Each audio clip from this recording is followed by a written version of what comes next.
Subscribe کیجئے محاسن اسلام YouTube channel کو اور بیل آئیکن پر ضرور کلک کیجئے تاکہ ہر طرح کی اسلامک نئی ویڈیو فوراً آپ تک پہنچے۔ السلام علیکم ورحمۃ اللہ وبرکاتہ۔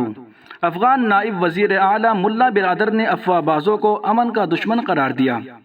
اس سے پہلے برادر نے ایک آڈیو پیغام جاری کر کے ان افواہوں کو خارج کر دیا تھا جن میں ان کی موت کا دعویٰ کیا جا رہا تھا۔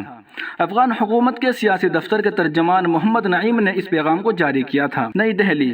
افغانستان کے نائب وزیر اعظم ملا عبدالغنی برادر نے اپنی تازہ ترین انٹرویو میں تمام طرح کی افواہوں اور منفی تشہیر کو خارج کر دیا ہے اور افواہ پھیلانے والوں کو افغانستان اور امن کے دشمن قرار دیا۔ ٹویٹر پر شیئر کی گئی ایک ویڈیو کلپ میں برادر کو یہ کہتے سنا جا سکتا ہے۔ اس سے پہلے برادر نے ایک آڈیو پیغام جاری کر کے ان افواہوں کو خارج کر دیا تھا جن میں ان کی موت کا دعویٰ کیا جا رہا تھا۔ اس وقت اسلامی امارات افغانستان کے سیاسی دفتر کے ترجمان محمد نعیم کے ٹویٹر اکاؤنٹ سے وہ آڈیو پیغام جاری کیا گیا تھا۔ افغانستان پر طالبان کے تسلط کے بعد خیال کیا جا رہا تھا کہ ملا برادر طالبان کی نئی حکومت میں وزیر اعظم ہوں گے، تاہم بعد میں سب سے بڑے لیڈر ملا حسن اخوند کو وزیر اعظم منتخب کیا گیا۔